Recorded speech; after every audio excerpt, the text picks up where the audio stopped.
Welcome.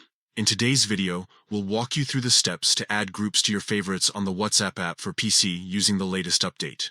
This feature is a game changer, making it easier than ever to keep your most important conversations just a click away. Let's get started. First, open the WhatsApp app on your computer. Make sure you're logged in and have the latest version of the app installed to access this new feature. Once you're in, you'll see your list of chats on the left-hand side of the screen. Next, locate the group you want to add to your favorites. Scroll through your chat list or use the search bar at the top to quickly find the group. Once you've found it, hover over the group name with your mouse. Now right-click on the group. A small menu will appear with several options. From this menu, select Add to Favorites.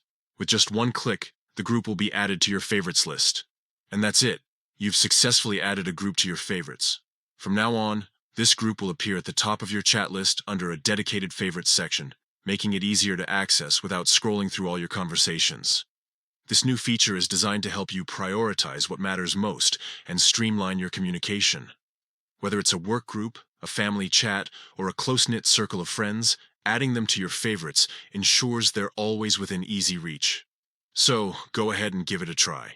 Enjoy a more organized and efficient WhatsApp experience with this handy new feature. If you found this guide helpful, don't forget to like and share it with others who might benefit from it. Thanks for watching, and see you in the next video.